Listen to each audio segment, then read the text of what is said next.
most people are, though, is it's that victim mentality, but you have to get over that. If you're willing to take a look at what you really are thinking, then maybe the subconscious will show itself to you. When you were younger, did you have any type of scarcity?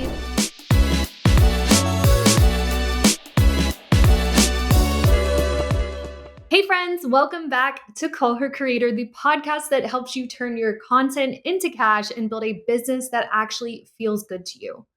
Today's conversation is going to feel like a deep exhale for every high achieving woman who's been stuck in that go, go, go, go, go hustle cycle. We're talking about what it really takes to create wealth without the burnout and why constant overdrive might be doing more harm than actual good for your health, your creativity, and even your bank account. Today, I have the amazing Shamina Taylor. She's here to challenge everything you've been taught about hustle culture and replace it with a more gentler, more regulated approach to business growth, one that doesn't require sacrificing your nervous system for success.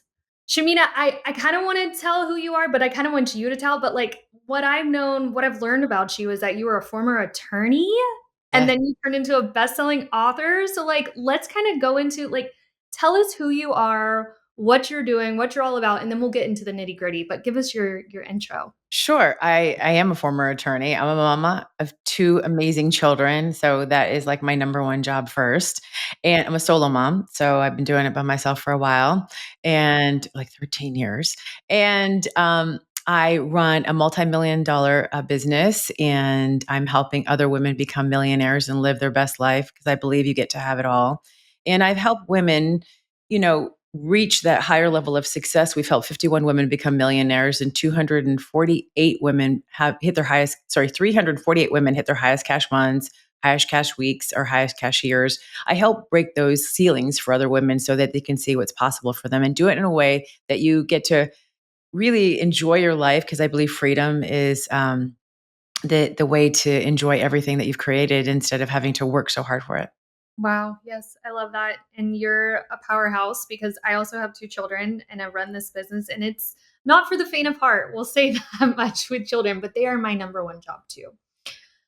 So when I was doing my stalking of you, something that really resonated with me and which is why I was like, I have to talk to her is not a lot of people know that hustle can actually be a trauma response. And that blew my mind. And I think that's why I'm such a high achieving woman is because of the trauma in my life. Not saying it was terrible, but we've all got our own definition of trauma. But tell me, what do you mean by that when you say hustle is a trauma response?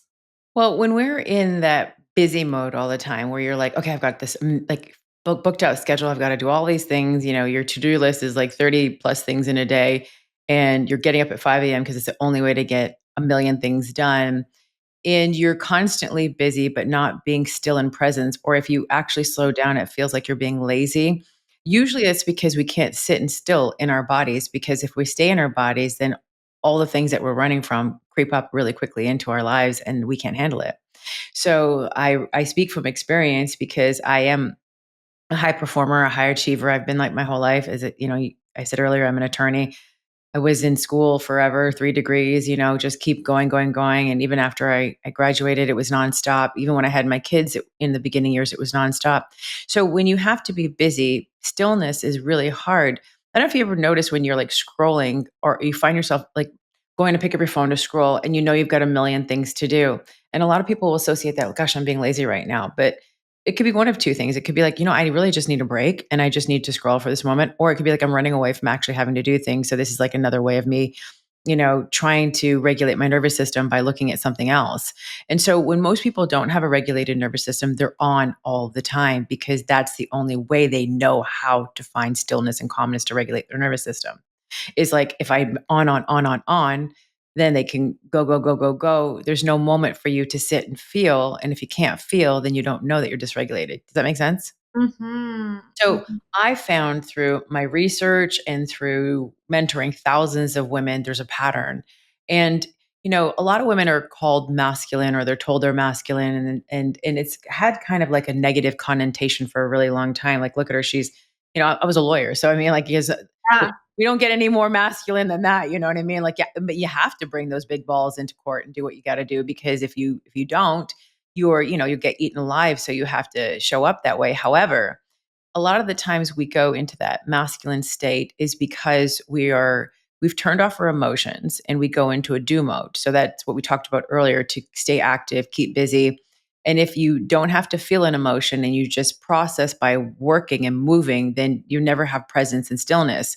However, our soul and our feminine energy craves presence and stillness. That's where creativity comes from. It's where the nurturing comes from. It's where our receivership comes from. It's where we can sit and trust that intuitiveness that comes through. Because I know you and many of your listeners, and you're very intuitive, but you don't always listen to the intuition, because you'll sit there and go like, let me overthink it, or let me do something else. I used to be a number one overthinker. If you looked up the overthinking in the dictionary, you would see a picture of me, overanalyzer, and I would brag about it because I'm like, I'm going to overthink everything. And planning, strategizing, and making sure that everything is okay, that's like a masculine energy. And a lot of the times we do that is because we don't want to face any disappointment or letdown, or when that next shoe drops. So if I can stay busy, keep myself moving, plan out every single thing so that I can know the how, when, and whatever, and brace myself for it, then I will never get hurt, and I'll never have to feel any of these unresolved emotions inside of me, and I'll just keep doing. But then what happens is that only can go for so long, because that performance energy hits a wall. You start feeling exhausted. The payoff is not hitting the same way, and you actually don't have a regulated nervous system. You're not in your body, you're not feeling your emotions, and you create like a fake persona around your life, and it's like that's when you get into survival state. And so many women, they hit that place where they're actually just surviving, they're not thriving, and it's scary to think about, if I stop doing this, what will happen. My god, that's where I'm at right now. If I stop, what's gonna happen? How did you get into all of this? Like, did you have a coming to Jesus moment? Like, Yes, I walk us did. walk us through that, because we women, we love to hear, not that we ever want others to go through it, but it feels good when you know you're not alone in this. So Oh, kind of walk us through your personal story. so January 2013, a couple months prior to that, I just finished a bodybuilding competition. I was really big into figure competitiveness, and because I only knew how to fix the outside, not the inside, right? So, Mm, and I was always somebody that was challenging myself, like triathlons, whatever. I was always challenging myself to see where get myself out of my comfort zone. I've always been a high performer that way. But we had just finished a bodybuilding competition, and my girlfriend was going to teach a yoga class. The news wanted to do a story on her, and I wanted to be on the I want to be on TV. So I'm like, I'm going to go. I'd only been to yoga like 3 times, but I'm like, here's my breakout moment to be a star. So went in there with my best Lululemon on, and she had my mat set up in the middle of the class towards the edge, because she knew I was not very good at this. But let me tell you, I went in there and I went to the cameraman. I said, "Hey, don't pan on me too much because I don't know what I'm doing." But basically, I was going to say, "Hey, the star has arrived. Like, here I am. Look at me," kind of thing. That's where my ego was at the time.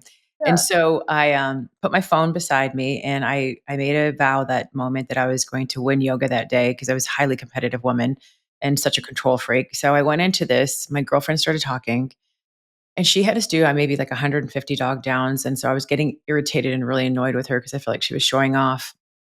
And I looked down at my phone and I had 45 minutes left, and I'm like, okay, I'm not going to make it, but of course I'm going to make it, because I pain is my thing. I love, like, give me more, I'll push through. So as we're going through this, at one point she goes, put your leg one way and then put your leg the other way. And remember, I am not proficient in yoga, but again, I'm going to win. So I put my leg one way, my leg the other way, and I grabbed the cork thing, because I was not beyond that. I could get that and hold on to it.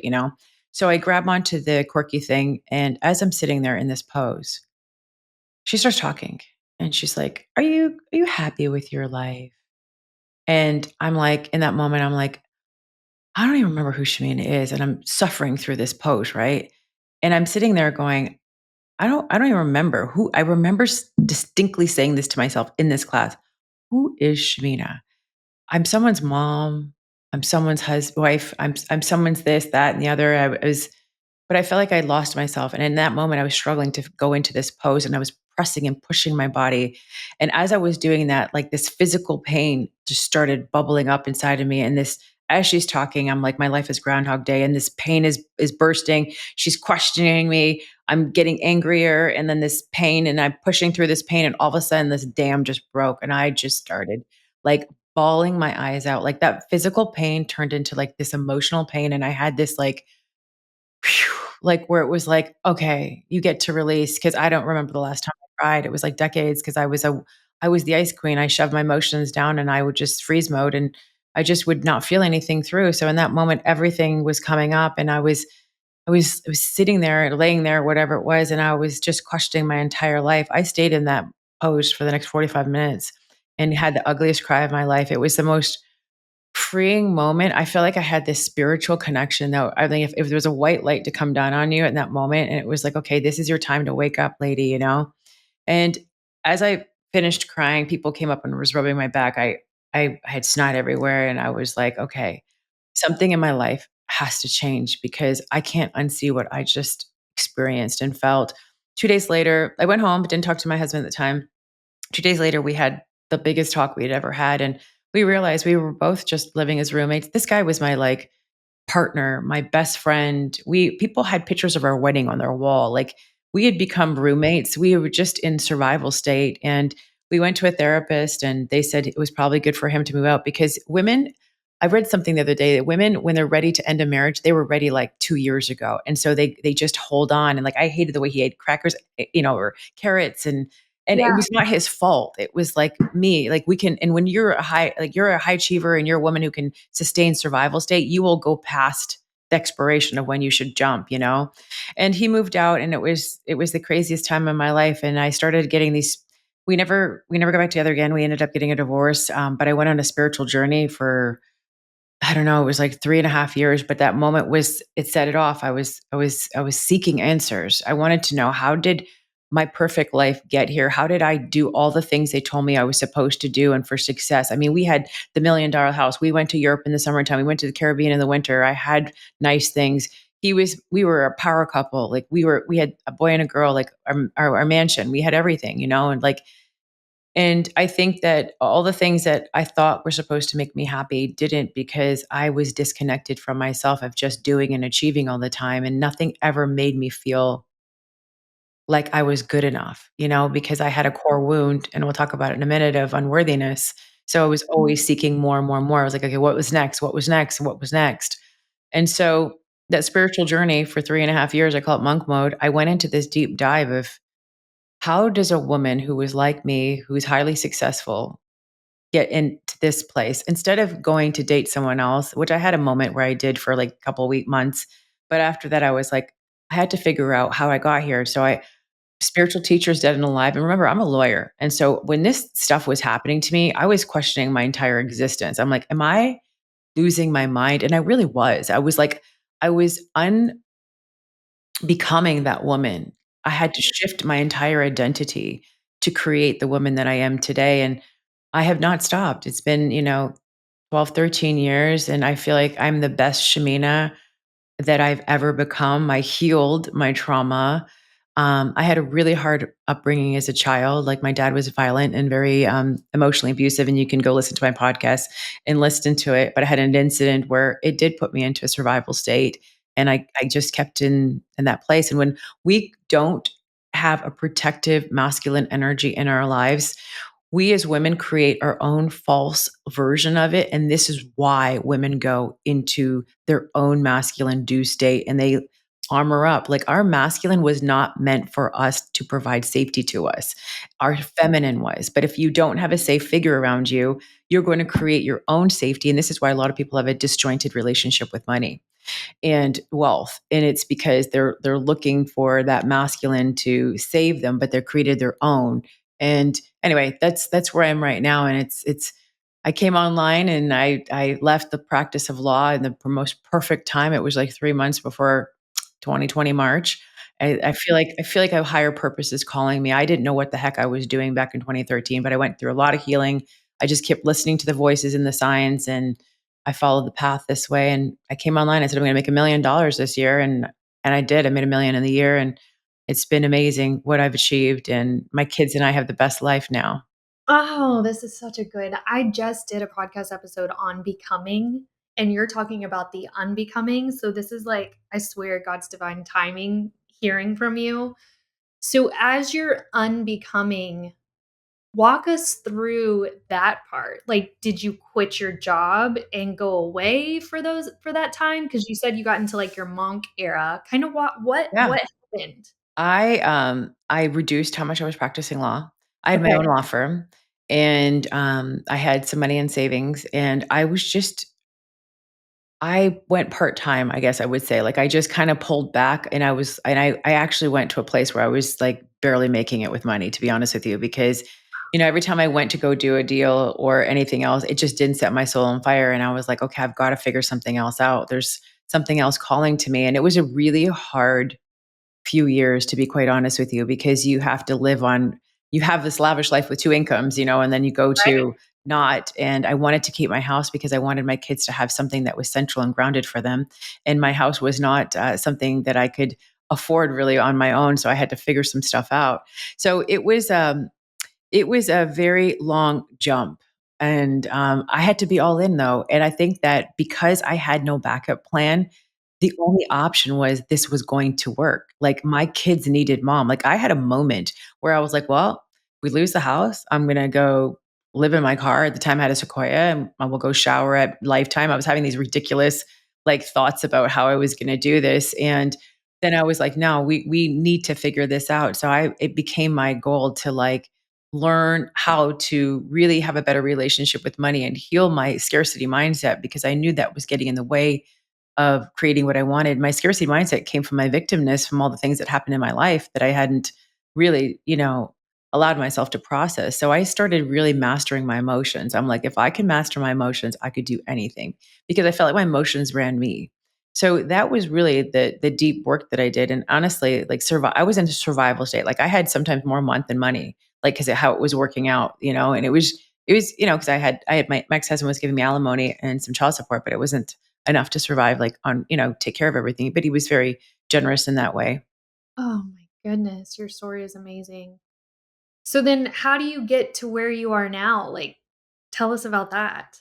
Well, I had a vision, and I would journal, and I actually want to go grab my journals from the basement, because I said to myself, I saw other women, and I would Google and I would look at other women. I'm like, look what she's created, look what she's done, and not to the point like, oh, I'm jealous. I'm like, oh, well, Yeah. if she's done it, then it can be done. Then, and I have this saying in my business, if she can, I can.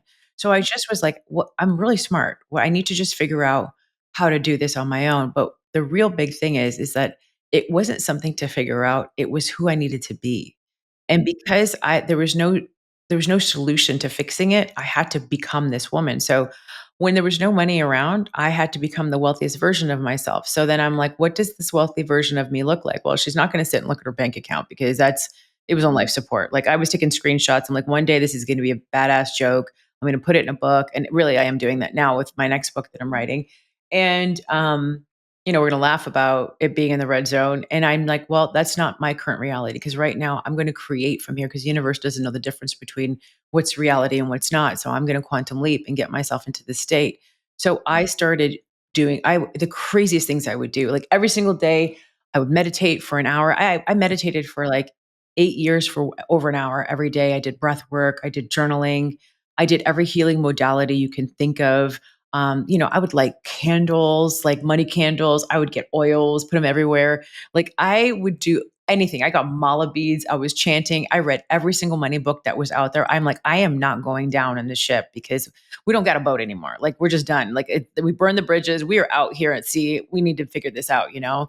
And I turned everything around, and I literally committed to breaking the belief systems that I had before. And then I just became a master at it. And when I started realizing that I was doing it, people kept asking me, like, what are you doing? And I'm like, maybe I need to teach course about this. But it was freaking Oh, me out, because I'm like, 100%. I've never done a course before. I've I'm taken over other here people's. thinking like, okay, it's time to work with Shamina. Like, you're saying all the things. I'm happy in my marriage. It's not that, but there are things deep down. I think you had said core wounds that I Yeah, haven't I'll figured tell you out, about that. pulled out, which yes, I want to talk about that, but it sounds like it was almost like mindset commitment for you. So you got into this positive. You weren't just like, this is what I hate. People get in these situations. Sometimes it's even situations that they put themselves in and they sit there and it's the blame game, negativity.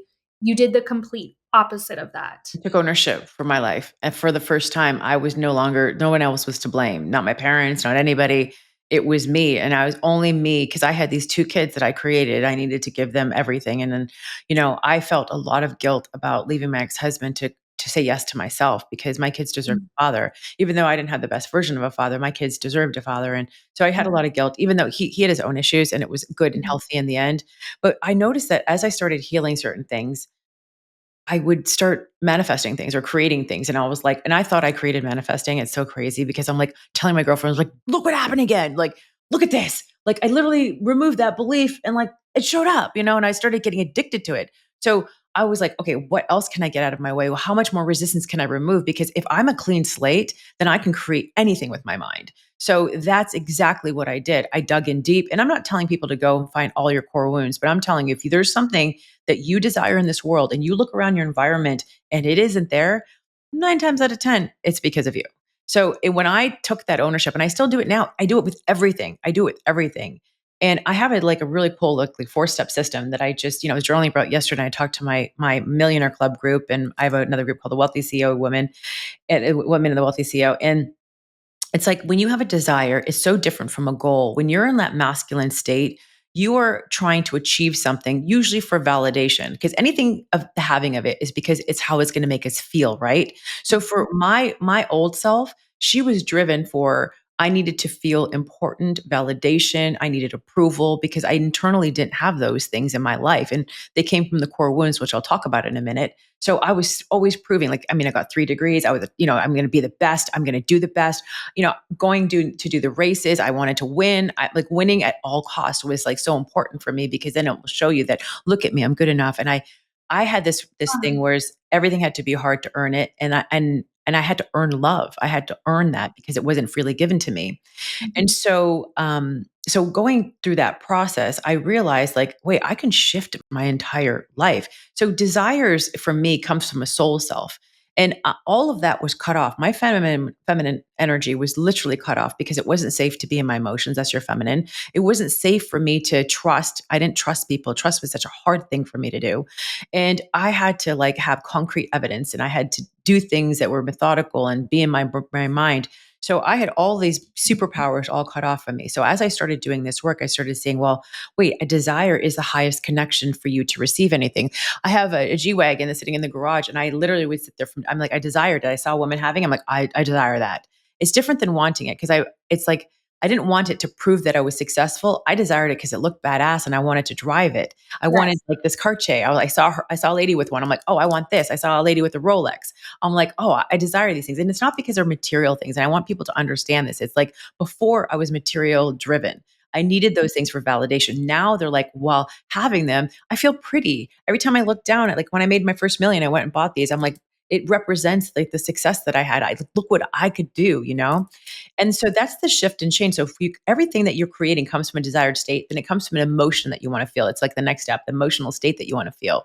And if you are disconnected from your emotions because you're cutting them off and you're in that masculine state, your chances of actually creating your reality and using energetics or using, just the pure frequency that you want to be on, you're blocking off like 70% of the success. Because if everything was down to strategy, then everybody would be successful. If it was a matter of just doing something, everybody would be successful. But the first thing I always go to a woman, I'm like, well, what are you thinking right now? Like, what are you emotionally, what's your emotional state? So I teach women about emotional mastery. I have a program on it. It is the regulator for your emotions. Because when your emotions are dysregulated, you cannot create, right? It's just impossible to do. So I tell people to go to the emotional wheel. Start with that. Start saying like, I feel instead of I think, because it starts activating like an emotion. Like when I ask people to describe their emotions, you would be so surprised how many women don't know how to describe what their emotions are because they've been cut off. They know anger because anger is on top of what's underneath, right? So, and then the next step is like the embodiment or the activation, the anchoring in of like the feeling. So when you're going through this process, it's hard to believe it's true or see the results or celebrate yourself. Like when I was manifesting my G-Wagon, let's say, I want to say manifesting because I don't like that word. Like creating my reality is more of my thing because I feel like I'm in control. I think that people have watered down manifesting. But I was driving this old Toyota and I was pretending I was driving it. I was feeling the emotions. And literally a few months later, they had none in stock. This was back in 2021, 2022. and it came into stock. It was 2022. It came into stock. There's 8 came into the country, and I got one of them. And it was like, like this is my system. When I healed my emotions and I rewired my mindset, like your neural pathways are there for fight and flight. But if you can allow yourself to get out of that masculine, it's fight or flight, what you're in. Like that's what it is, because you can't be in your body. When you can get out of that state and then go into this regulated state, you can create anything you want. And then, of course, it's done, right? So when I came online and said I was going to make $1 million in a year, I left it. I didn't worry about it because you don't worry about the pen being missing because you have it. So when people are searching for more money or searching for the thing, it's because they believe they don't have it, and that puts you right into lack. So that's kind of like, it's so much more deeper what when I go through this, when I look at 3 core wounds: abandonment, betrayal, and unworthiness. And this is like a shortcut for you to see where you might be. And for a lot of women, when they reach $1 million in my world, one of the things that we'll go through is finding out which one of those core wounds or all of them do they have. If someone has inconsistent cash months, I can look and say, okay, what's so hard for you to hold on to big money? I asked my group last week, if I gave you $1 million right now, what would be your first thought that would come in? Like that would be like not positive, right? And the thoughts that came up were, "Ah, I don't know if I can do this again. I don't know if I can hold this money. That's a lot of money. My family's going to come and ask me for that money. How much taxes do I have to pay?" And you will see inherently what their truest beliefs are, because your subconscious mind, it is so freaking powerful if you do not control it. And your subconscious is always telling you stove is hot. Stove is hot. So if you've got an instant or a belief that's attached to one of these core wounds in the past, it is going to be protecting you with blinders on, and you won't even realize that you're doing it. It's happened to me so many times. I'm like, I can't believe, look at me. I've been doing this over and over again, and it's been right here in front of my nose. But that's what the subconscious does. It doesn't sit there and ask you. It's fed from your emotional state. So your emotions will feed your subconscious. Your subconscious gets programmed, and that's how you create your conscious mind. Yeah, we all want to do this, that, and that, and the other. But if your subconscious mind is not on board, it won't work. So the processes that I use and get women through to breaking those barriers and like allowing themselves to like have that freedom and of the past, because that's the lens they're looking through. But if you can remove it, man, that clean slate, you can do anything. My goodness, my goodness. Okay, my question was gonna be, what are some signs, that will allow women to know, okay, she's speaking with me. Like, what are they feeling? Are they feeling how do they know that maybe the wound is abandonment? Or how do they know? Talk about some of those signs. So let's say a woman in her business has a hard time, or she has no team members. Okay. So this is like, it doesn't feel safe to be supported because guess what? Everybody leaves me. Ooh. So she is going to be a micromanager, or she's going to be like, I'm going to do everything all by myself. So then you can't hurt me first, like, because if I trust you and rely on you, then you can leave. So a lot of women that I work with don't have a support team that they feel supported by because they can't receive. It doesn't feel safe to receive. They don't trust people are going to stay, that they'll go. So that's where that abandonment comes up. So they'll find fault. I had one client, literally, we were every week we're like getting a new person for her, and she was finding fault. And I'm like, okay, it's the 5th person now. We got to start looking internally. She couldn't hear that the first time we talked. And then she's like, it might be me. I'm like, yeah, it is, like, and so, and if you've, like, I'm gonna give you an example. Yeah. Betrayal. So I drink Starbucks every day. It is my wealthy woman drink that I love. I love it. It's matcha tea. I stopped drinking coffee years ago. I got matcha for 80 cents. One time I was in California, and the gal goes, I said I don't drink coffee. She goes, let me give you matcha tea. It was 80 cents. I'm like, I felt like I was robbing Starbucks at this time, back in 2011. And um Starbucks caught on a couple of years later, and they're like, "We're going to start charging you for this." It was everybody. It wasn't just me. So I got really enraged the first time they asked me for money. It was like $2.45. They didn't even have it on the menu. I was so upset. I was stomping my hands. I was like, "I want to speak to your manager. I want to talk to." Like, I went into Karen mode, full mode. Right? I need regional manager. This is ridiculous. And then it happened again. They increased the pricing to 3 something, and I'm like, "No, what are you doing?" And every time they increased it, this rage would come out. I felt like they were like going against me. They had a vendetta. I took it so personal. I mean, it's a corporation. They can do whatever they want, but I took it personal. I would have fights with the baristas at certain places. Like, I can't go to one right now in my local neighborhood because of it. Like, that's how bad it was. Yeah. Uh-huh. It's literally the closest one to my house. So anyway, there's a good ending to the story. So I remember it was 2020 and that's the only thing that we could actually leave and go do was get, Starbucks or go out, right? At that time. So my kids and I jumped in the car and we went and sat in the long line. By the time we got to the window, I went to make my order. And then my business started, picking up at this point. It was April or so. April or May. Yeah. And I said, I would love to buy the drinks of the people behind me because I wanted to have that moment of paying it forward. And my daughter was like, "Oh my gosh, that's so fun, mommy!" And then my son goes, "Let's pay for the people behind them." And then I was like, "Okay." So I bought like I think it was two or three people behind me. I had $20 to tip my barista because I love tipping. Tipping is one of my favorite things to really stretch your money beliefs is to like tip because a lot of people you'll see their scarcity in their tipping and how they do things. So I tipped my barista, and then but in that moment, I was triggered because it went up to four something. And I sat there and I was like, Shamina, you know how to do this, process this. Why are you so upset? Let this go. They are not betraying you by raising the price. Just allow it. You have the money today, pay it. So I did my restructuring with it, paid it, tipped, paid for the people behind me. I'm telling you, the moment that because I had the fluttering, the triggerness, and I went through the process to regulate my nervous system. I leave the drive through before I even hit the light. I had a $10,000 hit my Stripe account. And I was like, are you kidding me? Is it that fast? And that signaled to me there's money sitting all around us right now. And how do we open ourselves up to receiving it? What beliefs are blocking us? And I had a betrayal wound. So I felt that every time Starbucks was raising their pricing, they were betraying me because my father betrayed me. And so that's how that shows up. You'll see where your triggers will come from. And money is one of the biggest things to highlight it because we look to money for safety. I believe money is masculine and the way we receive it is feminine. So for a lot of, just for my type of women, I don't know what other people believe out there. People would say it's neutral, but a lot of people look for money to protect you, to take care of you, to keep you safe, all the things that we want masculine energy to do. So how I overcame this when I had no masculine in my life or no money is I decided that there was a masculine energy out there dominant in the world and I was going to attach myself to it.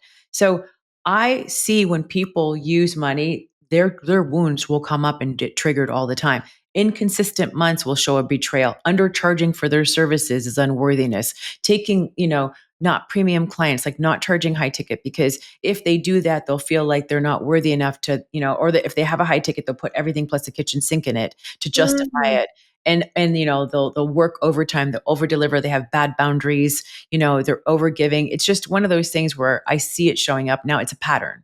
But once you can diagnose and find out where that wound is, you can break the pattern and then recreate a new reality. And that's what I do. And I do for other women. That's why they start hitting their highest cash months because they're in that subconscious mind. Something is keeping them protected in that state so that they can't go beyond that.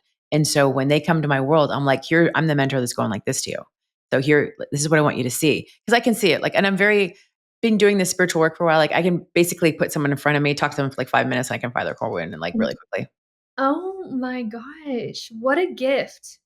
And I feel like it's like an earned gift. Yeah, because I literally when if I showed you all the crazy shit that I did, I mean, yeah, like this lady was straight up loco, man. But I was like, if I can break all of those beliefs, I mean, I was the biggest victim. I'd be like, you don't know what happened.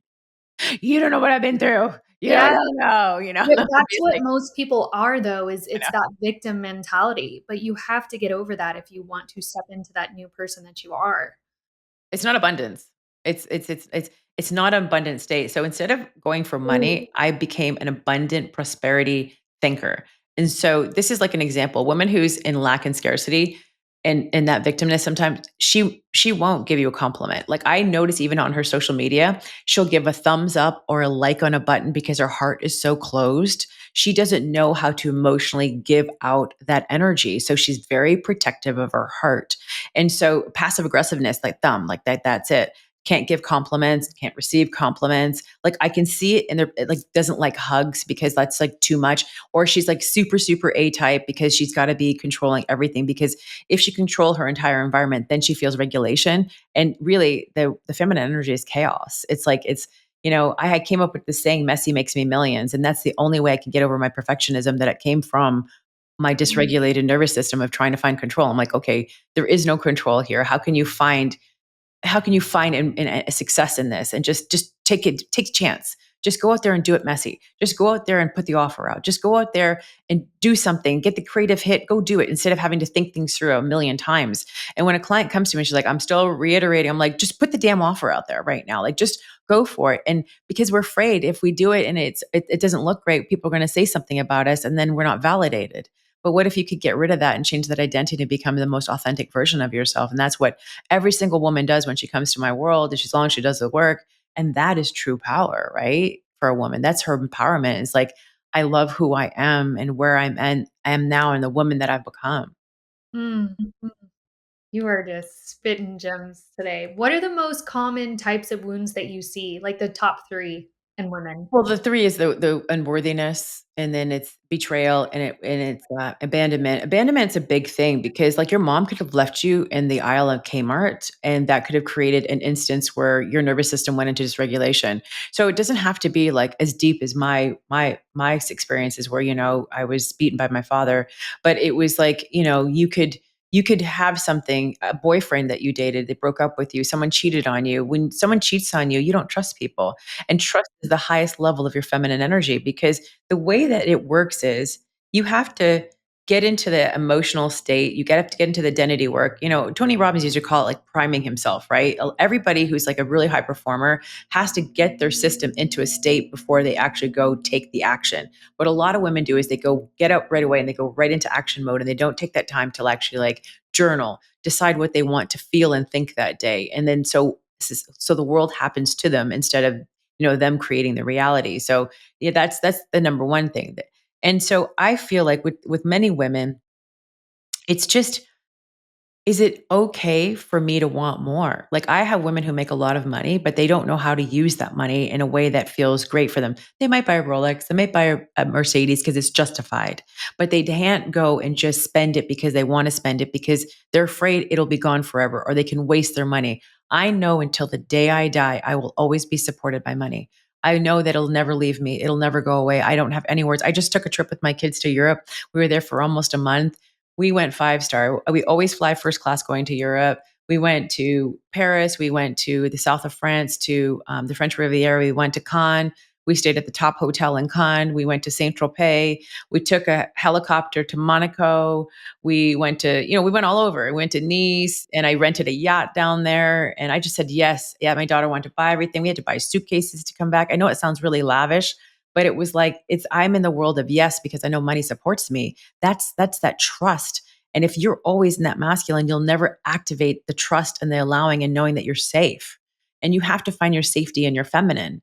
And so we went to Positano. We got our yacht. My kids loved that. We did that last year. They're like jumping off the cliffs with the other Italians. And then we went to Ibiza. Got another yacht there. That's why I'm so dark. If you see my tan lines, You are look super look tan. insane, right? Yeah, And you're then we glow. went to Barcelona, shopped down. I mean, I stayed at all of them 5-star. Everything was great. And people would say, that's such a waste of money. I'm like, is it? Or No, what if I died tomorrow and I didn't enjoy my money? What if 100. I died tomorrow and didn't realize that I could have it all? And people are like, I don't want things, I want experiences. I'm like, what if you could have both? What if you could have all? Why do you have to limit? And these limits, these self imposed limits, are why women are not making as much money as they can. They're not apologetic about their wealth. They're not apologetic about being who they are. They're still feeding into that old system of what society tells us is right. Society will tell you, like, people had comments about Jeff Bezos and how he was spending. I mean, who cares? The guy made his money. If you don't like it, then too bad. I can guarantee you right now, he does not give a shit what you think. Yeah. Like, he's not. Question. I know you talked about your dad. The way that you are and with receiving money and your super duper successful like goals, when you were younger, did you have any type of scarcity? Like, did you have Oh anything that yeah. did you that what you did? Oh, Okay. my mom was like my dad was the giver of money, believe it or not. So Okay. before he became dangerous in my life, he was one that gave me money and there was some safety there. My mom, though, on the other hand, she was very strict and she was cheap. She was like, I mean, I grew up in Canada. I was born in Toronto, and like, we just as a country was like very scarce. I've lived in the States for like 30 years now almost, but it's like you got to put the water back in the shampoo bottle. You need to squeeze all the toothpaste out. We get leftovers. We don't buy anything that's a regular price. I mean, I was like the discount shopper. I mean, everything, if it had a red ticket, it would go, like, there was never any way I would buy anything regular priced. And so it was just, it was one of those things that like I lived and bred from scarcity. My mom would like literally cut the mold out of the cheese, like, and it's still good, you know what I mean? Like, and it was, and she overcame a lot of things. But I remember when I started making money, my mom said to me, "Don't waste it." I was like, "Mom, don't ever tell me I can waste my money." And again, Mom, because it makes me feel like it's running out. And they're printing money all around us right now. It's everywhere. It's everywhere. It's there. It's a renewable resource. It's not going anywhere. And if you allow yourself to open up to receiving more, you'll have more. But if you block it with the subconscious mind of the stove is hot or with one of those core wounds, you are impeding the flow of how much cash you can have in your life and the experience that you can have with it, like the things that you can do with it. So that's what I would say. I mean, it's like it's being able to trust, like, and because I look at money is always supportive masculine in my life now. Like my dad was not, towards the, my from 16 onwards, he was not a safe, actually 13 and onwards, he was not a safe place for me anymore. So I only knew how to hustle and make money. And I was always somebody, I had 3 jobs. I would, I had garage sales. I would do things. I was always great at making money, but I, from a hustle state, like, cause I had to. And when you have to make money, it comes from desperate energy. It doesn't come from overflow and abundance. So a lot of women know how to make money, but it doesn't come from a place where that money can grow, compound, expand, and create more wealth. It comes from a place of lack and limits. And that's why a lot of people will, I've seen, the worst kind of broke you can be is to have money in your bank account and not feel like you can spend it. Mhm. Like that, like having money and not being able to use it, enjoy it, that's the worst kind of broke, right? And you'll hear people say, "Well, I can't believe they spent that much on a purse," or "I can't believe they did this." And well, because you don't believe that it's possible for you. And a lot of the times the judgment of other people's money and wealth comes from a place of unfairness. I don't think it's there for me. But all of these are like fixable things. Like these are things that shouldn't run your life. Like these are just thoughts that you're thinking. They're not true. They're not real. They're just things that you're thinking. And imagine if you could shift them in a minute. Like, why wouldn't you? Like I would do it in a heartbeat, like if I was you, because there's another way of thinking. There's another flow of abundance. Like, find where your limits are and work through them. Like I tell everybody, write down all your money beliefs because in that you're going to see a pattern and how you can break them. And if you're willing to take a look at what you really are thinking, then maybe the subconscious will show itself to you. But I always say, look around you in your life right now. If something that you desire is not there, your subconscious mind is keeping you safe from it. Wow, Shamina, that is amazing. Tell us how, okay, I know there's women, myself included. How can we work with you? Where are you Well, going next? What sure. can we I do? have 2 awesome programs right now that I feel like they're like amazing. However, before I say anything, we have an event in Chicago on October 2nd and 3rd, and it's called the Wealth Consciousness Experience. I would invite you all to get in the room and be there. Now, if you guys are listening to this amazing podcast with Katelyn, I'm going to do a really great thing for you, and you have to send me a message on Instagram at Shamina Taylor. You buy one ticket, or general price is $597, and I let you bring your business bestie with you just because of listening to this podcast. And I think we have 3 seats left for our VIP, which is $1,888. And like I said, I can spend 5 minutes with you and diagnose it. So people get in the room with me so they can get that 5 minutes, because otherwise it's like $25,000 to spend 3 hours with me. So that's a really inexpensive way. We're going to talk about business. We're going to talk about, you transforming. It's like a quantum leap. In 2 days, the things that you're going to do in 2 days is going to transform you faster than any other book or experience you can go through. When women leave that event, they start having their highest cash months, or they've repaired their relationships with others. Like a lot of women are so much in their masculine that they're not getting the sex and attention that they want from their husbands. Because if you're in your masculine, your husband can't be in his masculine to provide and protect and take care of you. So that's why you don't want to have sex with him anymore, like, because if you allowed yourself to just get into that feminine state the way I teach it, you will become so desirable, not just to your husband, but you'll magnetize people to you, including clients, where you don't have to chase and hustle for those leads.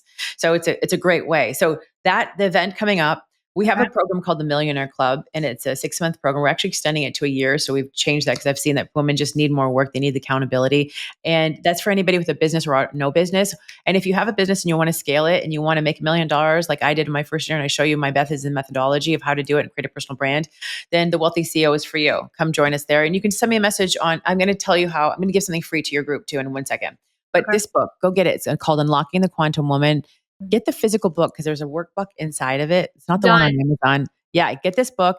And it's got 275 5-star reviews. We sold thousands of copies, and I'm just little old me selling my book over here. And it's on audio. I know all of you want to do audio because you're multitasking, but I invite you, if you get the audio, get the physical book too, and do both. And also, since you've been such an amazing, host, Katelyn, I want to offer your listeners something that I usually reserve just for my, my paid clients, but it's called the cash flow method. And so it's called the instant cash flow method. And I feel like if once we start bringing money in quickly, what happens is we start reprogramming our mind like, hey, there is money around. So if you get that kickstart, it helps. And because let me just rephrase this. It's for a woman who is actually a high achiever who's making money, but she wants to go to the next level. Maybe she wants to see what her blind spots are. Maybe she wants to see, what's happening and how she can improve in her business.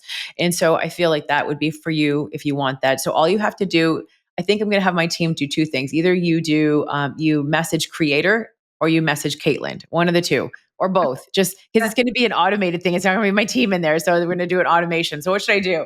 I'll just do, let me, you maybe have to edit this. I mean, just message creator. That's how I I can said. do creator too to my own messages, and we Yeah, can. just DM me create creator, and Okay. then we can send you that free gift. Also, if you want to really have like an intensive and figure out where you are, and if you're interested in one of the programs, or if you just want the intensive to see like where am I, what's really like in my way, like it's not going to deep dive into you, but it's going to give you an overall 10-minute overview. Then send my team a message, and we'll give you that 10-minute intensive too, so you can have like a little blueprint on what's next steps. Because honestly, I live from abundance that I want every woman to be rich and wealthy. Like I want them to have it all. There's so much of this to go around. Like women, it is our turn to rise up into this wealth. And when women have money in their hands, we do such incredible things. Not only do we take care of our babies and our children, and we show other women what's possible, but we change the world in ways that, not saying men can't, but it's such a beautiful, loving, nurturing. This world needs more love, and it needs more of that feminine energy. And so whatever I can do to help you expand into the more, do it. Go binge my podcast too. It's called Unapologetically Rich. Women binge that. I've had like a woman binge it and message me like literally in 1 month. I got to look at what month it was. They're like, I made $50,000, my highest cash month, just listening to my podcast and reading my book. So Girl, I'm doing all the things to follow you. Yes. No, this was such an incredible conversation. Thank you so much for being on. I think we'll have to do a part two because I just want to dig even deeper into all of this. But for now, we can all just go to the event in October. So yes, bring your thank you. friends. Come on in. Yes, Thank yes. you, Thank Caitlin. you. Thank you so much, Shamina. That is it, guys. I hope you liked today's podcast. Go message her right now. Thank you.